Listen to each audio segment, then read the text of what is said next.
The restaurant was one of those expensive steakhouses where the prices aren't listed on the menu and the waiters wear actual tuxedos. My brother Mike had chosen it, which should have been my first warning that something was wrong. Mike never paid for dinner, let alone picked places where appetizers cost $40. "Order anything you want," he said magnanimously, gesturing at the menu. "Tonight's on me. We're celebrating." Across the table my parents beamed at him. My sister Jennifer looked impressed. Even my Uncle Paul, who never approved of anything anyone did, was nodding with something approaching respect. "Celebrating what?" I asked carefully. "You'll see." Mike's smile was wide, confident, the smile of someone who believed they'd done something extraordinarily clever. "Let's eat first. I want to do this properly." I should have left then.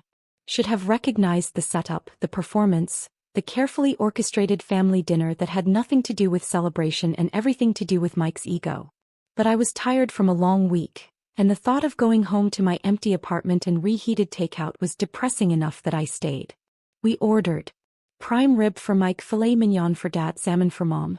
I chose the cheapest thing on the menu, a chicken dish that still cost $38, and tried to ignore the way Mike smirked at my choice.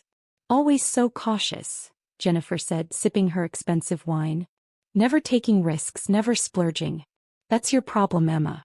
You're so busy being careful that you forget to actually live." "I live fine," I said quietly. "Do you?" Mom's voice was gentle, but the criticism underneath was clear. "You're 32 years old, honey. You live in that tiny apartment, drive that old car, never go anywhere or do anything. We worry about you." "I'm fine," I repeated. "You're stuck," Mike corrected. "You've been stuck for 5 years. Same boring job, same boring routine, same boring life. Meanwhile, the rest of us are out here making things happen." "Mike just closed a huge real estate deal," Dad said proudly. 3 commercial properties in one transaction. His biggest sale yet. "Congratulations," I said. "Thanks." Mike's smile sharpened. "Though honestly, I couldn't have done it without family support. That's what tonight's about, acknowledging how family helps family succeed." The food arrived. It was excellent, perfectly cooked, beautifully presented. I ate slowly, waiting for whatever Mike had planned.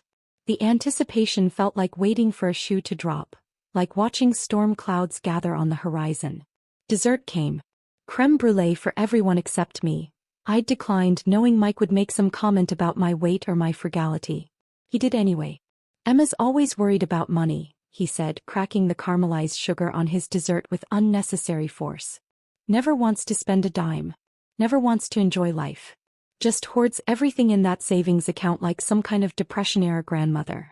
"There's nothing wrong with being responsible," I said evenly. "Responsible?" He laughed.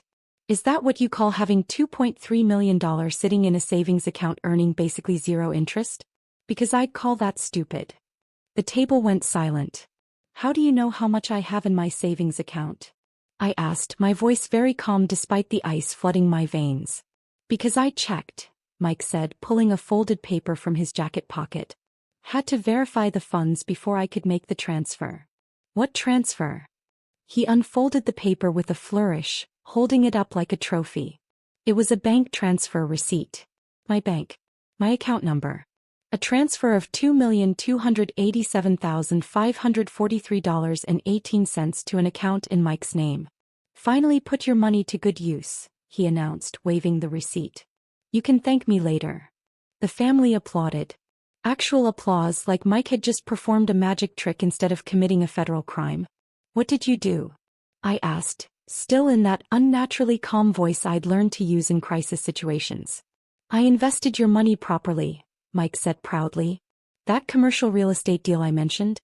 I used your savings as the down payment. 20% down on a $11.5 million purchase. The returns are going to be incredible. We're talking 15 to 20% annually once the properties are developed." "We?" I repeated. "You and me. Partners." He grinned. 60-40 split. I get 60% since I found the deal and I'm doing all the work, but you get 40% of the profits just for providing the capital. You should be thanking me. In 5 years your $2.3 million will be worth at least $4 million. How did you access my account?" I asked. You left your banking login information on Mom and Dad's computer 3 years ago, he said. Remember when you were paying bills during the holidays and used their laptop? You saved the password. I found it last month when I was helping Dad with something. Figured it was a sign. A sign to steal from me?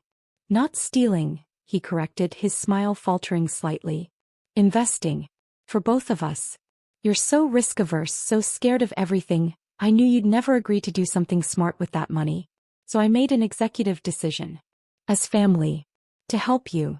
Mike's always looking out for his sister, Mom said warmly. This is wonderful, honey.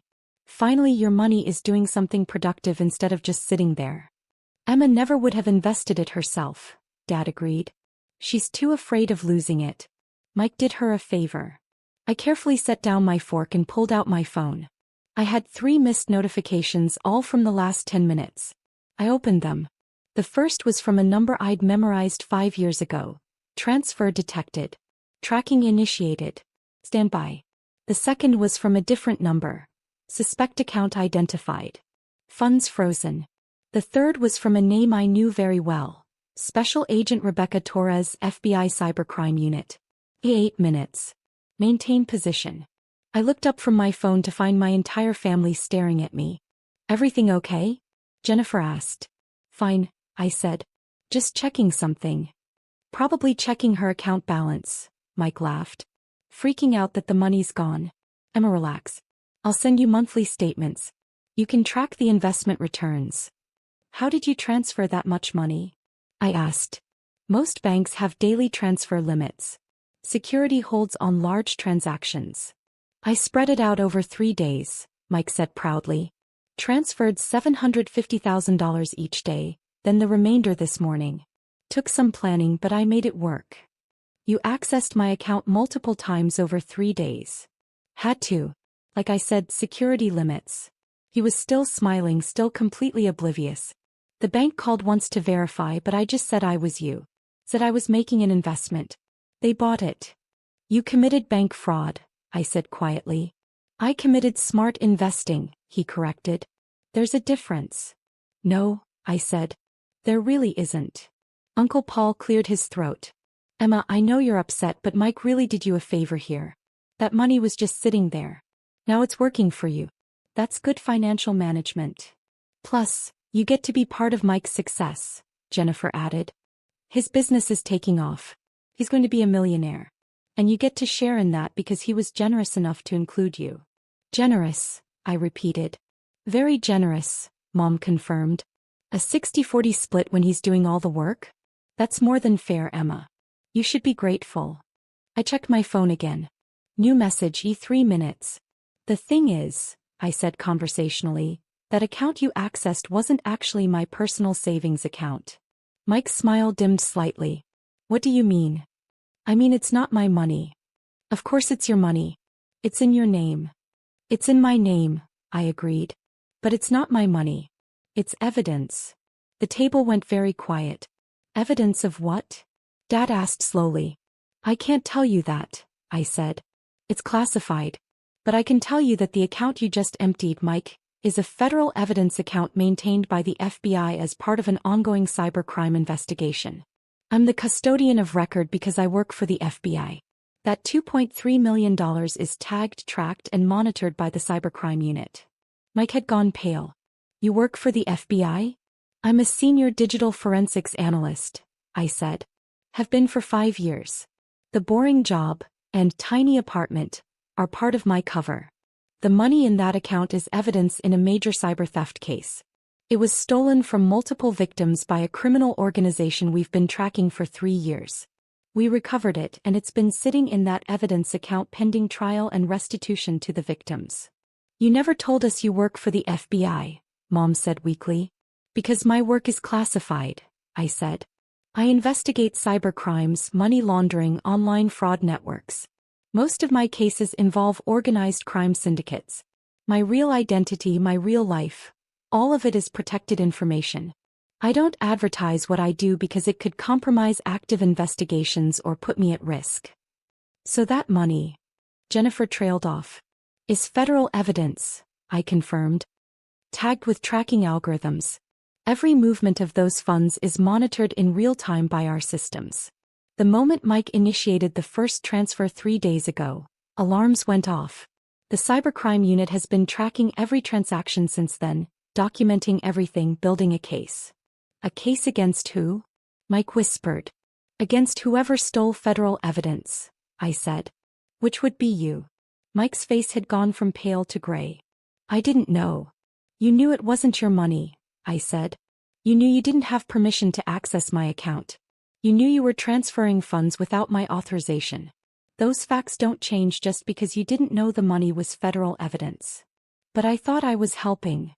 You thought you were stealing, I corrected quietly.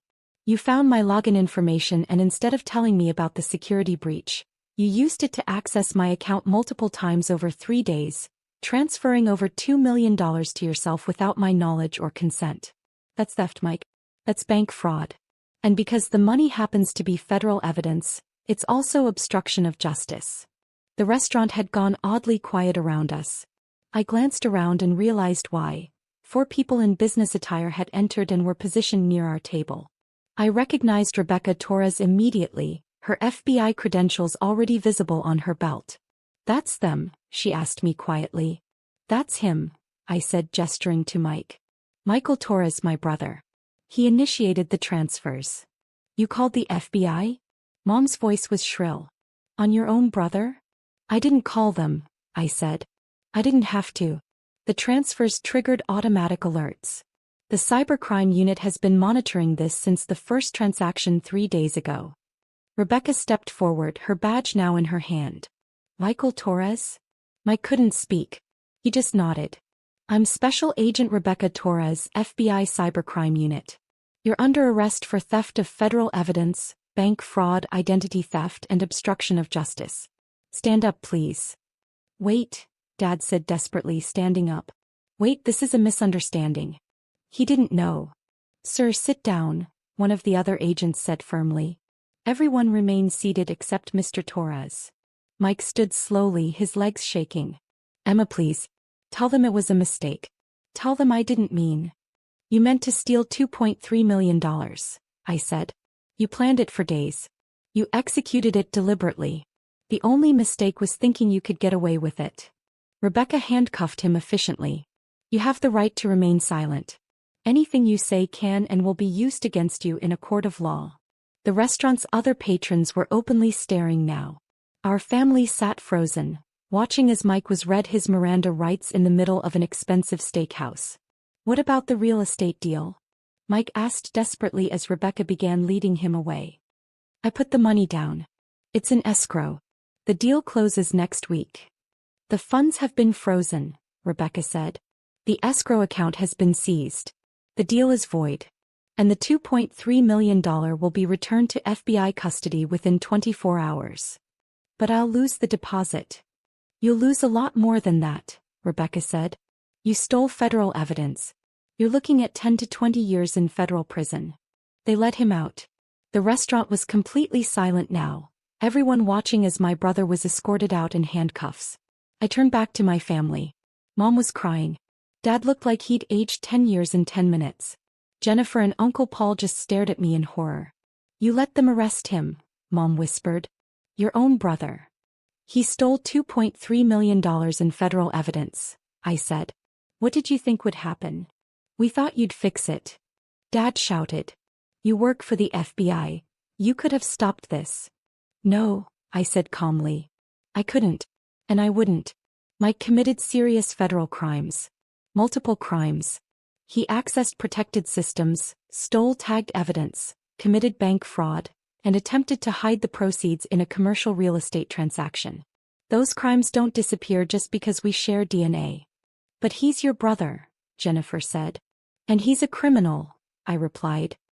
He found my login information and instead of telling me about the security breach, which would have been the right thing to do, he exploited it to steal millions of dollars. He planned this. He executed it over multiple days. He committed deliberate, premeditated crimes. He was trying to help you, Mom sobbed. He was trying to steal from me, I corrected. He just wrapped it in language about investing and family, and helping to make himself feel better about it. But the truth is simple. He found access to money that wasn't his and he took it. You could have warned him, Uncle Paul said. You could have told him what that money was before he used it. I couldn't tell him anything, I said. My work is classified. The existence of that account is classified. The investigation it's connected to is classified. I'm legally prohibited from discussing any of it with anyone who doesn't have clearance. Not even family? Especially not family, I said. Because family can be leveraged. Family can be manipulated. Criminal organizations target investigators' families specifically because they know people will compromise their principles to protect loved ones. So you just let him walk into a trap? Dad demanded. Mike walked into a crime, I said. All by himself. Nobody forced him to access my account. Nobody made him transfer the money. Nobody told him to commit fraud. He did all of that on his own because he saw an opportunity and took it. The waiter appeared hesitantly. The check, sir. Dad looked at him blankly. Mike was paying. Mike is in FBI custody, I said. I'll get it. I pulled out my personal credit card and handed it to the waiter. The bill was $847.63. I paid it without flinching, left a generous tip and stood up. Where are you going? Mom asked. Home, I said. I have a long debrief tomorrow. I'll need to document everything that happened tonight for the investigation report. You're just leaving? Jennifer looked stunned. Your brother was just arrested and you're just walking away? Yes, I said simply. Because there's nothing more I can do here. Mike will be processed, arraigned, and assigned a federal public defender. He'll likely be denied bail given the severity of the charges. Then he'll await trial. How long? Dad's voice was hollow. The trial? 6 months to a year probably. Federal cases take time. And prison. If convicted, which he will be, the evidence is overwhelming, he's looking at 10 to 20 years. He'll probably serve 8 to 12 with good behavior. Mom made a sound like a wounded animal. He stole $2.3 million in federal evidence, I said again more gently this time. What did you expect? A slap on the wrist? Fine. These are serious crimes with serious consequences. He's your brother, Mom repeated like it was a magic phrase that could change reality. I know, I said. But that doesn't change what he did. It doesn't change the law. And it doesn't change the consequences. I left them sitting there in the expensive restaurant, surrounded by the remains of the celebration dinner that had turned into a crime scene. The FBI field office was 20 minutes away. I drove there in silence, my mind already shifting into work mode, compartmentalizing the personal from the professional. Rebecca was waiting in the interview room when I arrived. You okay? I'm fine, I said. That was your brother. I know. He studied me for a moment. Most people would be more upset. I'm upset, I said. But I'm also a professional. Mike committed crimes. I did my job. Those two things don't cancel each other out, but they also don't change each other. Fair enough. She slid a tablet across the table. I need your statement. Everything that happened tonight, everything he said. We'll use it in the prosecution. I spent 2 hours documenting everything. Mike's confession about finding my login information. His admission about spreading the transfers over 3 days to avoid security limits. His statement about impersonating me to the bank. His description of the real estate deal. All of it would be used against him. This is a strong case, Rebecca said when I finished. Maybe the strongest slam dunk I've seen in 5 years. Your brother basically confessed to everything in front of 8 witnesses in a public restaurant. He didn't think he was confessing, I said. He thought he was bragging. He genuinely believed he'd done something clever. He did something incredibly stupid, Rebecca corrected. Stealing federal evidence? Accessing FBI systems? That's not clever. That's a one-way ticket to federal prison. I know. Are you going to visit him? I thought about it. Probably not. That's cold. That's honest, I said. Mike has spent our entire lives treating me like I was stupid, worthless, a failure.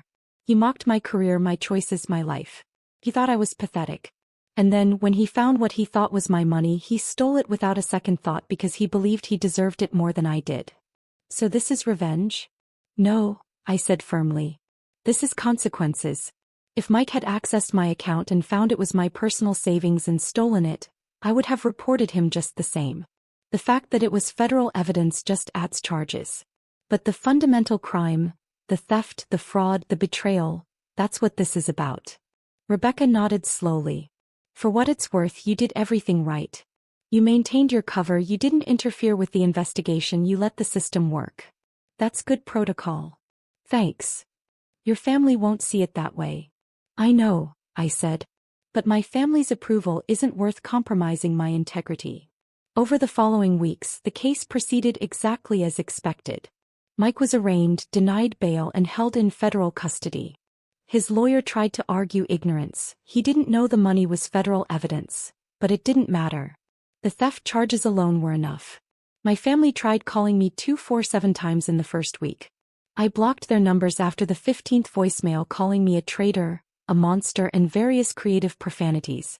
Mom sent an email. How can you sleep at night knowing your brother is in prison because of you? We raised you better than this. You've destroyed this family. I didn't respond. Dad's email was shorter. You're not our daughter anymore. Don't contact us again. I wouldn't have anyway. Jennifer's was the most interesting. I hope you're proud of yourself. Mike was trying to help you and you destroyed his life. His kids don't have a father now because you cared more about rules than family. You're heartless. I deleted it without responding. The trial happened 8 months later. I testified for 3 hours, walking the jury through exactly what had happened. The evidence was overwhelming. Bank records, transfer receipts, security footage, recorded phone calls where Mike had impersonated me to bank officials. And of course 8 witnesses who'd been at that restaurant dinner. The jury deliberated for 40 minutes. Guilty on all counts. Sentencing came 2 weeks later. The judge was not sympathetic. Mr. Torres, you didn't just steal money, she said. You stole federal evidence in an ongoing investigation. You accessed protected systems. You committed bank fraud, identity theft, and obstruction of justice. You did all of this deliberately over multiple days with planning and premeditation. And you did it to your own sister, someone who should have been able to trust you. She sentenced him to 15 years in federal prison. My family sent death threats. The FBI investigated, found them credible enough to warrant protective monitoring, and added charges against Uncle Paul for threatening a federal officer. I changed my phone number, moved to a new apartment, and went back to work. 3 years passed. I was promoted to Assistant Section Chief of the Cybercrime Unit. My salary increased to $183,000. I bought a small house in a quiet neighborhood outside D.C. I dated occasionally. I made friends with colleagues who understood that sometimes family loyalty has to take a backseat to integrity. I never visited Mike in prison. Never wrote. Never responded to his letters. My parents retired to Arizona and told everyone in their new community that I'd died in a car accident. It was easier than explaining they had a daughter in the FBI who'd sent their son to prison. Jennifer got married and didn't invite me. I wouldn't have gone anyway. I lived a quiet, successful life. I was good at my job. Really good. I led investigations that dismantled major cybercrime organizations, recovered hundreds of millions in stolen funds, and put dangerous criminals in prison where they belonged. And I never, not once, regretted reporting Mike's crimes. Because some principles are more important than family approval. Things like integrity, justice, the rule of law. Things like knowing that you did the right thing even when it was the hardest thing, even when it cost you your family's love, even when it left you alone. Mike was released after serving 11 years with good behavior. I heard about it through law enforcement channels, not through family. He never contacted me. My parents passed away within 2 years of each other. I found out when their estate lawyer tracked me down. They'd left everything to Jennifer in their will with a specific clause excluding me.